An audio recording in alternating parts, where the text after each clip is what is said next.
लक्ष्मी निवास या मालिकेमध्ये आपल्याला असं बघायला भेटतं, सिद्धू बेडरूममध्ये येतो आणि भावना त्याला गप्प राहायला सांगते, कारण तिला त्याच्याशी बोलायचे असते. ती त्याला सांगते की तिचा एक मित्र आहे ज्याच्यासोबत ती तिच्या मनातल्या सगळ्या गोष्टी शेअर करते.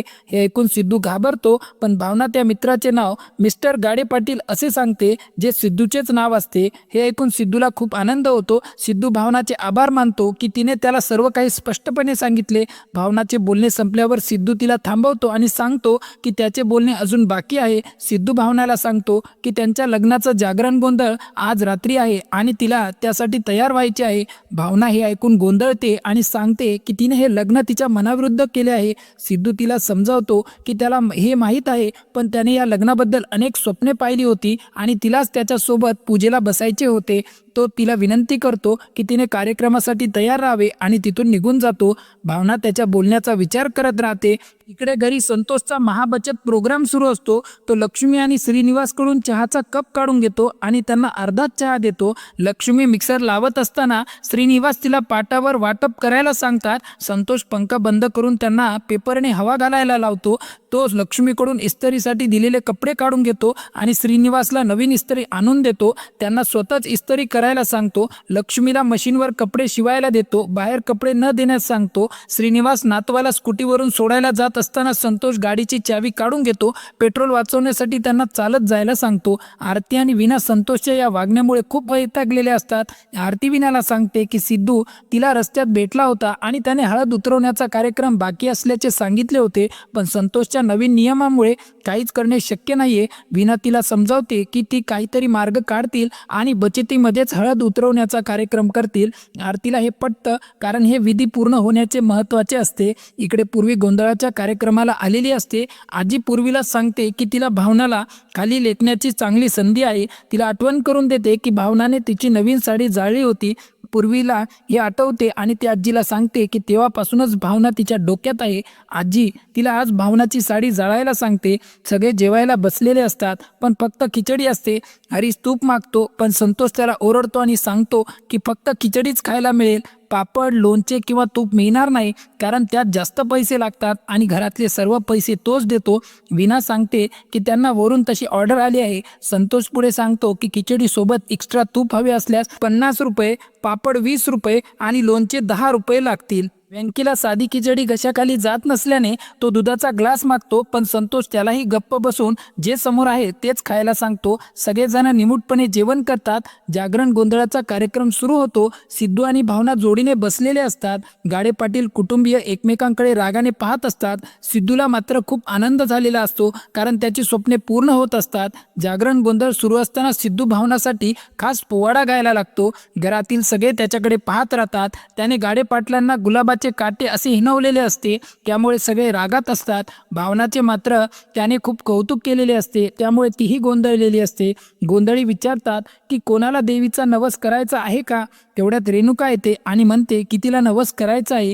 ती देवीकडे हात जोडून प्रार्थना करते की भावना आणि सिद्धूचे लग्न तिच्या मनाविरुद्ध झाले असले तरी सिद्धूच्या नशिबात भावनामुळे कोणतेही संकट येऊ नये. जर तिची ही इच्छा पूर्ण झाली तर ती दर शुक्रवारी निर्जळी उपवास करेल. रेणुकाचा नवस झाल्यावर पूर्वी येते आणि तिलाही नवस करायचा असल्याचे सांगते. जोगतीन तिला लवकर लग्न होईल असे सांगते. पूर्वी नवस करताना म्हणते की तिने मागच्या वेळी सिद्धूला मागितले होते, पण तो तिला मिळाला नाही. आता ती पुन्हा सिद्धूला मागते आणि भावनाला त्याच्या आयुष्यातून काढून टाकून तिला सिद्धूसोबत लग्न करायचे असल्याचे म्हणते. इकडे लक्ष्मी उभी असते आणि विना तिला सांगते की कोणीही खिचडी खाल्ली नाही आणि हळदी उतरवण्याचा कार्यक्रम कसा करायचा हा प्रश्न आहे. लक्ष्मी जानूला फोन करते आणि तिला व जयंतला हळद उतरवण्याच्या कार्यक्रमासाठी यायला सांगते. जयंत विचार करतो की यामुळे जानू काही दिवस सशापासून दूर राहील, म्हणून तो होकार देतो. जानू लक्ष्मीला होकार देते. विना आणि आरती लक्ष्मीला हे कसे सुचले असे विचारतात. लक्ष्मी म्हणते की संतोष कितीही कंजूसी करो, ती तिच्या मुलीचे रीतिरिवाज पूर्ण करणारच. हे ऐकून विना आणि आरतीला आनंद होतो. जागरण गोंधळाचा कार्यक्रम पुन्हा सुरू होतो. सिद्धू आनंदी असतो, कारण त्याच्या इच्छा पूर्ण झाल्या असतात आणि तो देवीकडे सुखी संसारासाठी प्रार्थना करतो. भावनाला मात्र गाडे पाटलांच्या घरात तिचा झालेला अपमान आठवतो. आणि ती विचार करत असते. ती देवीकडे प्रार्थना करते की तिच्यामुळे या घरातील कोणावरही संकट येऊ नये. कार्यक्रम व्यवस्थित पार पडतो. पण आजी आणि पूर्वीचा प्लॅन सुरू होतो. ड्युटे घेऊन नाचण्याचा कार्यक्रम सुरू असतो. सिद्धू आणि भावना नाचत असताना सिद्धूला फोन येतो आणि तो बोलण्यासाठी बाहेर जातो. सिद्धू बाहेर असताना पूर्वी भावनाच्या पदराला आग लावते. भावना जोरजोरात ओरडू लागते आणि सिद्धूला वाचवण्यासाठी हाक मारते. रेणुकाला भावनाचा पदर जळताना पाहून वाईट वाटते. इकडे आनंदीला एक भयंकर स्वप्न पडते आणि ती दचकून उठते. वीणा आणि आरती तिला काय झाले असे विचारतात. आनंदीला दूध प्यायचे नसते कारण संतोषने तिला काल ओरडले होते. लक्ष्मीला वाईट वाटते आणि ती आनंदीला कोणी काही बोलणार नाही असे सांगून दूध प्यायला लावते. आरती आणि वीणा तिला दूध प्यायला गोष्ट सांगण्याचे वचन देतात. भावनाच्या पदराला आग लागलेली असते आणि सिद्धू तिला वाचवण्याचा प्रयत्न करत असतो. तो आग विझवतो. रेणुका त्याचा हात पाहण्यासाठी येते पण तो तिला थांबवायला सांगतो आणि भावनाला काही लागले तर नाही ना असे विचारतो. रेणुकाला राग येतो की सिद्धू तिला सोडून बायकोला जास्त महत्त्व देत आहे. सिद्धू भावनाला साडी बदलून यायला सांगतो. गोंधळी भावनाला खूप नशिबान असल्याचे आणि तिला चांगला नवरा मिळाल्याचे सांगतात. भावना आत जाते. आजी आणि पूर्वीचा प्लॅन अयशस्वी झाला असला तरी त्या भावनाला घरातून हाकलून देण्यासाठी नवीन प्लॅन करण्याबाबत बोलत असतात. आरतीसाठी सगळ्यांना बोलावले जाते. भावना सुंदर साडी नेसून येते आणि सिद्धू व भावना दोघेही आरती करतात. तेवढ्यात जोगतिनीच्या अंगात देवी येते. भावनाला हे सर्व नवीन असते. जोगतीन खाली बसते आणि म्हणते की या घरावर खूप मोठे संकट येणार आहे. हे ऐकून सगळ्यांना टेन्शन येते कारण भावनाचे या घरात लग्न होऊन येणे हेच त्यांच्यासाठी मोठे संकट असते. सगळेजण जोगतिनीचे बोलणे लक्षपूर्वक ऐकतात. त्यांना भावनाबद्दल काही बोलत आहे का हे ऐकायचे असते. रेणुका तिला काय संकट आहे असे विचारते. लक्ष्मी आणि श्रीनिवास बेडरूममध्ये गप्पा मारत असतात. ते पंखा लावत नाहीत कारण विजेचे बिल जास्त येईल. लक्ष्मीला संतोषच्या वागण्याबद्दल वाटते की किती दिवस हे सहन करायचे. लक्ष्मी आनंदी असते की उद्या तिची मुलगी जानू येणार आहे कारण त्यांनी हळद उतरवण्याचा कार्यक्रम घरीच करायचे ठरवले असते. पण श्रीनिवास जेव्हा सांगतात की जावाई बापू सिद्धूही येणार आहे तेव्हा लक्ष्मी तोंड फिरवते कारण तिने सिद्धूला अजून माफ केलेले नसते. जोगतिनीच्या अंगात देवी आलेली असते. रेणुका तिला विचारते की त्यांच्या वाईटावर कोण टपले आहे आणि नेमके काय संकट आहे.